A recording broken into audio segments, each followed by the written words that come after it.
दोपहर का वक्त हो गया है जी। एकदम से सही 12 बज गए और सेकंड वाली सुई ऊपर जाने वाली है। 12 बज चुके हैं और अपने क्या है, गर्मी बहुत पड़े, गर्मी को मद्देनज़र रखते हुए इसमें पी लेते हैं। वो कच्ची लस्सी बनाई थी, शिकंजी ठंडी हो गई, ये पी लेते हैं। गर्मी में चाय तो क्या ही फ़ायदा करेगी, यही पी लेते हैं, कोई शरीर में ठंडक पैदा होगी। गर्मी को मद्देनज़र रखते हुए यही पीते हैं। और स्टैंड कहाँ गया, माइक रखने वाला या मोबाइल रखने वाला। मुझे अपनी शिकंजी अपनी तैयार है। एक लोटा, लगभग आधा किलो का लोटा है और ये शिकंजी भर के पियेंगे, फिर कलेजे को पहुँचेगी अपने की ठंडक। चाय को दूर रखो और ये शिकंजी पियो। शरबत, दूध, कच्चा दूध और ये बन गई अपनी मीठी शिकंजी, तैयार हो गई। गुड आफ्टरनून, दोपहर की राम राम, नमस्कार। आज बहुत दिनों के बाद में व्लॉग की स्टार्टिंग है। आज से व्लॉग डेली बनाएंगे अपने, देखते हैं आपको कैसा लगेगा। अगर आप कहते हो कि व्लॉग डेली बनाओ, अपलोड करो, तो बनाते हैं। शिकंजी तो बढ़िया बनी है। एक बात बता दूं आपको कि अब YouTube का सहारा लिया है। आप इस चैनल को लाइक, शेयर और सब्सक्राइब करें। जल्दी से आप इस चैनल को सपोर्ट करो और जल्दी से मोनेटाइज करवाओ, क्योंकि अब एकमात्र यही सहारा है। क्योंकि थोड़ा सा जीवन में बहुत ज़्यादा एक संकट की स्थिति बनी हुई है, क्योंकि आर्थिक दशा थोड़ी सी वीक हो चुकी है। क्योंकि जहाँ मैं जॉब करता था वो जॉब भी मेरी छूट गई है। लगभग 3 महीने हो गए घर पे बैठे हुए और कोई जॉब भी नहीं मिल पा रही है। तो मैंने सोचा अभी क्या करें, यूट्यूब पे डेली थोड़ा बहुत तो कोई अपलोड कर देते हैं। आप लोग सहयोग करोगे तो मोनेटाइज हो जाएगा, कुछ से दशा सुधर जाएगी। अभी नेट वाला एग्ज़ाम भी दिया था, वो भी लीक हो गया। और दोबारा से फिर से तैयारी लगा हुआ हूँ। हो सकता है वो एग्ज़ाम भी अच्छा हुआ था, लेकिन क्या करें, जो लीक हो जाता है वो भी गड़बड़ हो गया सब कुछ। जब थोड़ा सा किस्मत के अंदर ऐसा आता है ना, तो सब कुछ नेगेटिव हो जाता है, कुछ भी पॉजिटिव नहीं हो रहा अभी। चलो कभी न कभी पॉजिटिव अच्छे दिन आएंगे, आशा करते हैं। बस आप लोग ऐसे ही सहयोग करते रहना। चलो जी, कच्ची लस्सी पी ली, बर्तन भी धो दिए। अभी एक ज़रूरी काम था, बाज़ार जाना था। वक्त ऐसा चल रहा है ना, क्या बताएं। अभी बच्ची का जन्म प्रमाण पत्र थोड़ी सी मिस्टेक थी स्पेलिंग की, उसको सही करवाना था। और लगभग 6 चक्कर लगा लिए मंडी के अंदर, ऑपरेटर नहीं मिल रहा। और अभी भी उसको वहाँ कोई है, फ़ोन किया था, अभी ऑपरेटर साहब आए हुए हैं। शनिवार को गया था तो वो बोल रहे सोमवार को आएंगे। अभी मैंने उनसे पूछा, भी ऑपरेटर साहब आए हुए हैं? वो बोल रहे नहीं आए हुए, क्योंकि बता रहे हैं कि उनको 2 पंचायतों का काम दिया। काम ऐसे फंसे पड़े हैं, कहीं भी कोई सफलता मिल पा नहीं रही। क्या करें, ज़िंदगी ऐसे मोड़ पे आ चुकी है, क्या करें हम, कोई रास्ता ही नज़र नहीं आ रहा, ना कोई काम मिल रहा। क्या करें हम, बड़ी परेशानी है बहुत ज़्यादा। तो इसलिए मैंने अभी बैठे बैठे सोचा चलो फ्री टाइम के अंदर यूट्यूब करते हैं, हो सकता है ये मोनेटाइज हो जाए, कुछ 2 पैसा इससे भी बनने लगे तो अपना थोड़ा सा खर्चा चल जाए। परिवार है, बच्चे हैं, क्या करें हम, उनका थोड़ा सा ज़िंदगी बहुत ज़्यादा परेशानी से गुजर रही है। तो इसीलिए बोल रहा था कि आपको इस चैनल को सब्सक्राइब करना, लाइक करना, ताकि ये मोनेटाइज हो जाए, तो थोड़ा सा सहारा बन जाए जीवन का एक प्रकार से। तो आप करना इसको। चलो कंटिन्यू रखते हैं व्लॉग को, शाम तक और बनाते हैं, जो भी दिनचर्या रहेगी आपको दिखाता रहूँगा। ओके। लो अभी देखते ही देखते वक्त हो गया 3:45 का। थोड़ा सा नींद की झपकी भी ली और इसके बाद में चलो अपने करते हैं काम की बात करते हैं थोड़ी सी। और पहले देखते हैं बाहर का वातावरण। बादल हो रखे हैं बाहर, तो मौसम कुछ ठीक ठाक सा लग रहा है, ठंड हो चुकी है। देखते हैं बारिश आएगी, बारिश तो नहीं आएगी, इतनी ज़्यादा बादल नहीं है। लेकिन ये देखो, इतनी गर्मी के अंदर ये वर्केंड थी एकदम से जल चुकी है। इतनी भयंकर गर्मी, ख़त्म ही हो गई है, तो इतनी गर्मी थी। चलिए चलते हैं अंदर ही। चलिए अपने एक थोड़े से काम की बात कर लेते हैं। जो एक अपना जो एग्ज़ाम हुआ था 18 जून को यूजीसी नेट इतिहास का, उसके अंदर एक प्रश्न आया हुआ था कि बिंबिसार की प्रारंभिक राजधानी का नाम बताओ। प्रारंभिक राजधानी, ये प्रश्न था, ये मैटर है अपने जो मगध साम्राज्य था उससे संबंधित। यानी मगध साम्राज्य के अंदर बिंबिसार था हर्यक वंश का, और हर्यक वंश से पहले मगध साम्राज्य पर अधिकार था बृहद्रथ वंश का। उस वक्त मगध साम्राज्य के बृहद्रथ के बाद में उसका पुत्र राजा बना था वसु, वसु के बाद में बना था जरासंध, जरासंध के बाद में बना था हरिपुंजय।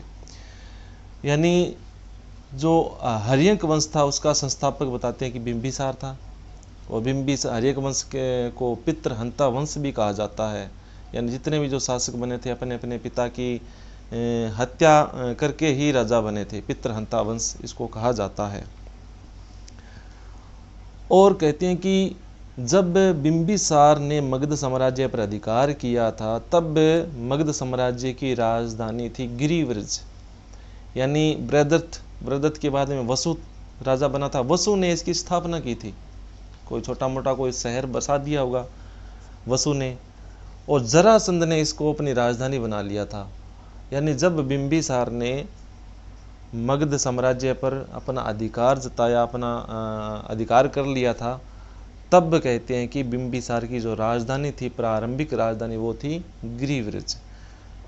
यही प्रश्न पूछा गया था यूजीसी नेट के अंदर। यानी इसके बाद में तो बिंबिसार ने अपनी राजधानी बदल दी थी, राजगृह को अपनी राजधानी बना लिया था, जो कि 5 पहाड़ियों से घिरी हुई थी। 5 पहाड़ियों के बीच में थी राजधानी, राजगृह। इसके बाद में बिंबिसार का पुत्र अजातशत्रु शासक बनता है। उसके बाद में उदयन बनता है। उदयन ने फिर से मगध साम्राज्य की राजधानी चेंज कर दी, बदल दी, और उदयन ने बना दी थी अपनी राजधानी पाटलिपुत्र, जो कि गंगा और सोन नदियों के संगम पर थी, यानी बीच में थी।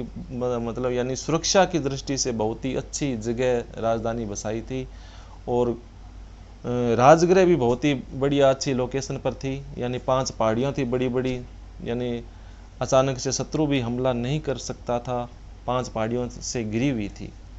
ये था यूजीसी नेट एग्ज़ाम के अंदर जो प्रश्न था। यानी सम्राट बिंबिसार की राजधानी का नाम बताओ। यानी पहली राजधानी कौन सी थी? गिरिव्रज। इसके अंदर ऑप्शन दिए हुए थे पाटलिपुत्र, गिरिव्रज, अवंती, तक्षशिला।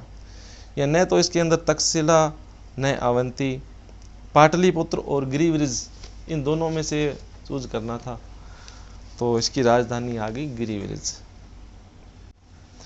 इस प्रकार से अपने व्लॉग के अंदर थोड़ी थोड़ी कुछ काम की बातें भी होगी, क्योंकि अपने इतिहास के विद्यार्थी हैं तो कुछ इतिहास की बातें भी होनी चाहिए। चलते हैं आगे, क्या कुछ होता है वो दिखाते हैं। तो यार 4:30 होने को आए। अब जीवड़ा चाय की मांग कर रहा है। अभी चाय बनाओ और चाय अंदर डालो। चलो निकालते हैं फ्रिज में से दूध और बनाते हैं मीठी मीठी चाय। चलो भाई जीवड़ा, चाय पिलाएंगे आपको। ये देखो बाहर का वातावरण कुछ इस प्रकार से नज़र आ रहा है। एकदम हवा बंद हो चुकी है और बादलवाई भी ठीक है, मौसम ठीक लग रहा है, ठंड हो चुकी है, इतनी प्रचंड गर्मी नहीं है अब। चलो बनाते हैं चाय। बहुत बुरा हाल हो रखा है, ना कोई साफ सफाई कुछ भी नहीं है, ये हाल है। क्या करें, बच्चे गांव गए हुए हैं और अपने साफ सफाई करनी इतनी आती नहीं है। चलो टोपिया कहाँ गया भाई, इसमें बनाते हैं चाय। चलो चाय बनाते हैं।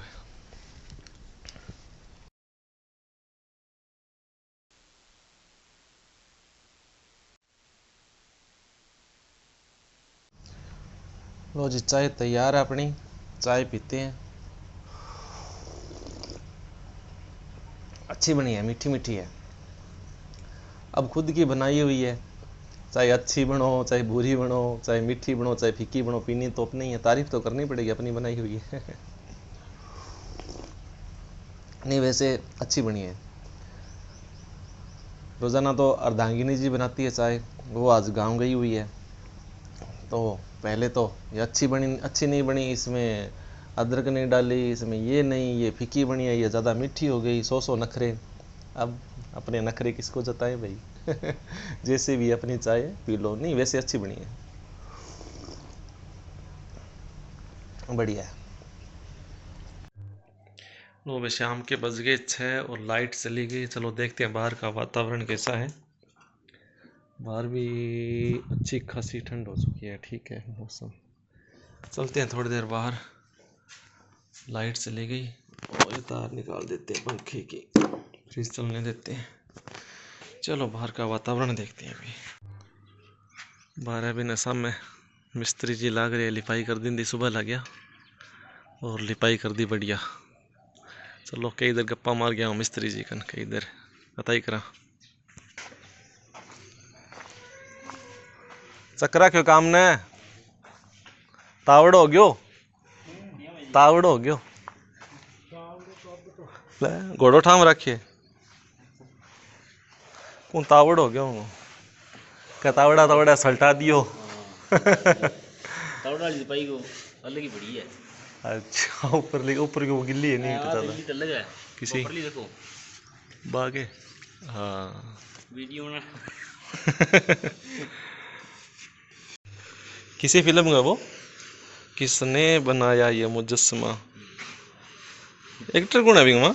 इस कारीगर को हम 50 लाख नहीं क्या 50,000 नहीं 50 लाख देंगे। वाह मुजस्समा तो ठीक बनाया है भाई।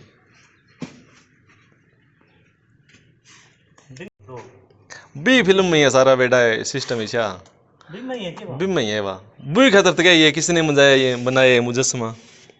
वो नहीं एक मत वो पड़ जिया वो उल्टा जोड़ के उल्टो जोड़ दिया।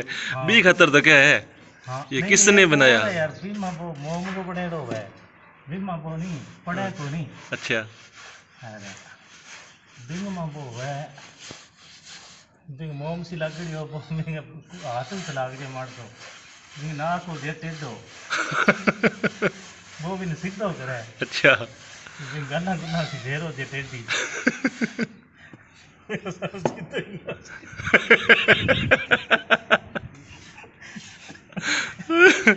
फिल्म जोर की है यार नहीं बा है फिल्म वो गोविंदा ही कौन की बा का कोई और की है बा नाम भूल गया अभी फिल्म को करके नाम अभी वो किसने बनाया ये मुजस्समा जबरदस्त है कर दे याद नक्की।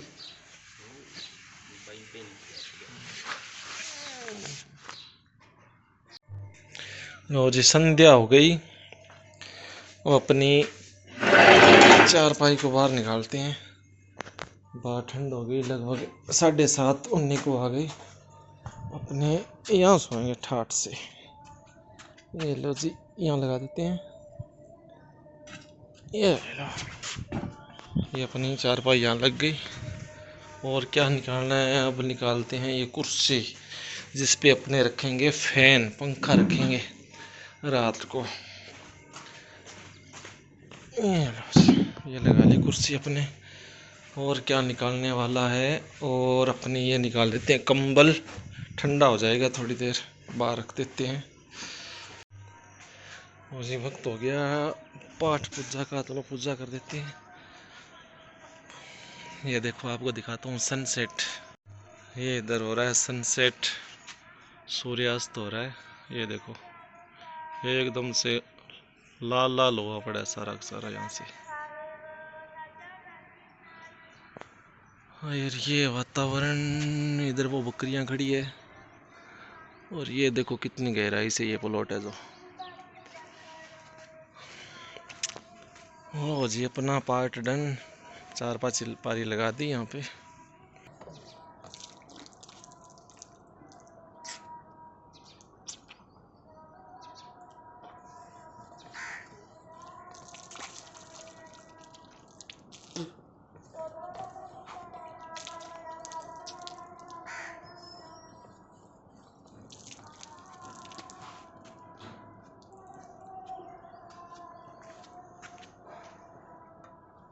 लो जी, हाथ मुँह धो लिया, नहाने का कोई विचार नहीं अपना। रात को पंखा लगा के सो जाएंगे, क्या नहाए। हाथ मुँह धो लिया, अब इसके बाद में करते हैं पाठ पूजा कर देते हैं, उसके बाद में खाना पीना और फिर सो जाना। इतना ही काम अपना, और क्या करें, अकेले हैं। तो यार पेड़ पौधों को पानी दे देते हैं, गर्मी बहुत ज़्यादा है। और वो गुलदाउदी है, गर्मी में सब मुरझाए पड़े हैं, और ये भी गुलाब वाले मुरझाए पड़े हैं। चलो इसमें देते हैं पानी, और इसके बाद में इसमें लो जी, पौधों को पानी डाल दिया। गर्मी बहुत है, पानी डालना भी ज़रूरी है। और सूर्य अस्त हो चुका है। अब इसके बाद में थोड़ा खाने पीने का प्रोग्राम हुआ, वो खाएंगे रोटी वगैरह। लो जी, पौधों को पानी वगैरह डाल दिया, पाठ पूजा भी हो गई, और इसके बाद में भोजन वगैरह करेंगे। सुबह खाना बना लिया था, और वही अब शाम को एक टाइम बनाते हैं, आलसी है ना, और वही शाम को अपने खा लेंगे। चलिए काम की बात और करते हैं। अभी जो नेट का जो एग्ज़ाम हुआ था इतिहास का, इसके अंदर एक प्रश्न और आया हुआ था कि बारूद का आविष्कार कहाँ हुआ था।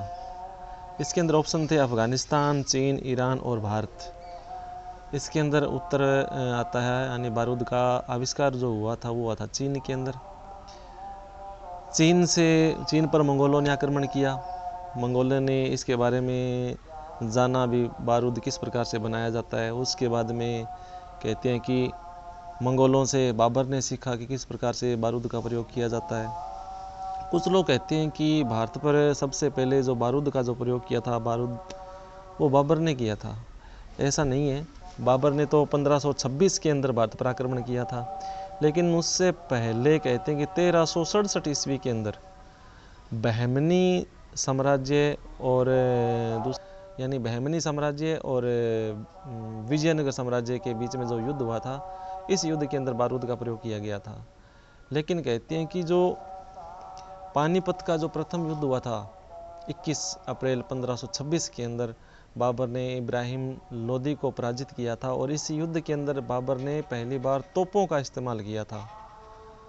ये था, इस प्रकार से बाबर ने बारूद का प्रयोग किया था, यानी तोपों का इस्तेमाल किया था, न कि सबसे पहले बाबर ने बारूद का प्रयोग किया। यानी बारूद का प्रयोग तो पहले ही हो चुका था भारत के अंदर, और इस युद्ध के अंदर बाबर ने तोपों का इस्तेमाल किया था। यानी चीन के अंदर जो बारूद का आविष्कार हुआ था वो हुआ था 9वीं शताब्दी के अंदर। रोजर बेकन नाम का एक व्यक्ति था जिसने बारूद बनाना सीख लिया था, बारूद बनाया था, बारूद का आविष्कार किया था रोजर बेकन ने, चीन के अंदर 9वीं शताब्दी के अंदर। ये था यूजीसी नेट के अंदर आया हुआ एक प्रश्न, उसका उत्तर इस प्रकार से। धीरे धीरे अपने इस व्लॉग के अंदर जितने भी जो व्लॉग करेंगे, इसके अंदर थोड़ी मोटी काम की भी चीज़ें डालेंगे, और कुछ जो भी आसपास वातावरण जो भी कुछ कार्य करते हैं उसको व्लॉग में डालते रहेंगे। आशा करते हैं आपको ये व्लॉग अच्छा लगा होगा। अगर लगा है तो आप लाइक शेयर ज़रूर करना, पहले मैंने बताया था, आप उस पर थोड़ा सा गौर करना। शुभ संध्या हो चुकी है, सूर्य अस्त हो चुका है, व्लॉग का हैप्पी एंडिंग करते हैं। नमस्कार, बाय बाय, शुभ संध्या।